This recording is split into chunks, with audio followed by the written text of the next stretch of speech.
आपण मानकु समस्तंकु आम चैनल को बहुत बहुत स्वागत। आसंतु आज मु आपण मानक सहित एक सिंपल सहज टिफिन रेसिपीटी शेयर करी जहाँकि कम समय मध्य कम तेल रे प्रस्तुत हेबो। एथिपाई मु किछि बेसन नै जाइछि। एबे ता ऊपरे स्वाद अनुसार लूण एवं हळदी गुंड पके देउछि। ता सहित किछि कटा पियाज, कटा धनिया पत्र एवं कटा कंचा लंका को पके देउछि। एबे मु टिके अल्प पानी देउछि एवं यहाको भलो भाबरे चकटी नेउछि।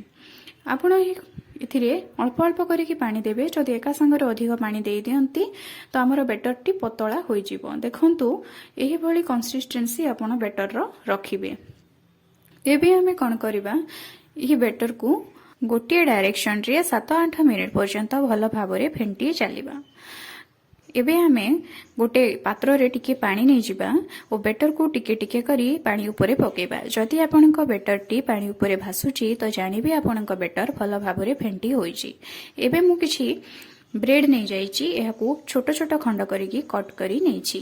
एभली भाबरे जदि आपण छोट छोट कट करिकी एहाकू छाणीबे तो देखिबे आपनकर कम तेल सरीबो। देखंतु मु केते कम तेल नैची। तेल गरम होई सारिबा परे मु ब्रेड को हमर जो बैटर प्रस्तुत करथिली सेथिरे बुड़ेकी एहाकू छाणी नउची।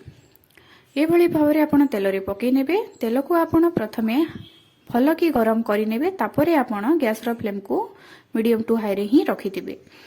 ब्रेड सबु तक मु पके सारिबा परे एहार गोटे पट लाल होई जिबा परे मु एहाकू अन्य पट को उल्टे देउची। एभली भाबरे आपण ब्रेड को उल्टे पुल्टे की धीरे धीरे दुई पट को क्रिस्पी और लाल करी नेबे। आपणकर ब्रेड टी देखिबे भलो भाबरे फुली थिबो, काहे कि ना हमें बैटर को भलो भाबरे फेंटी थिले।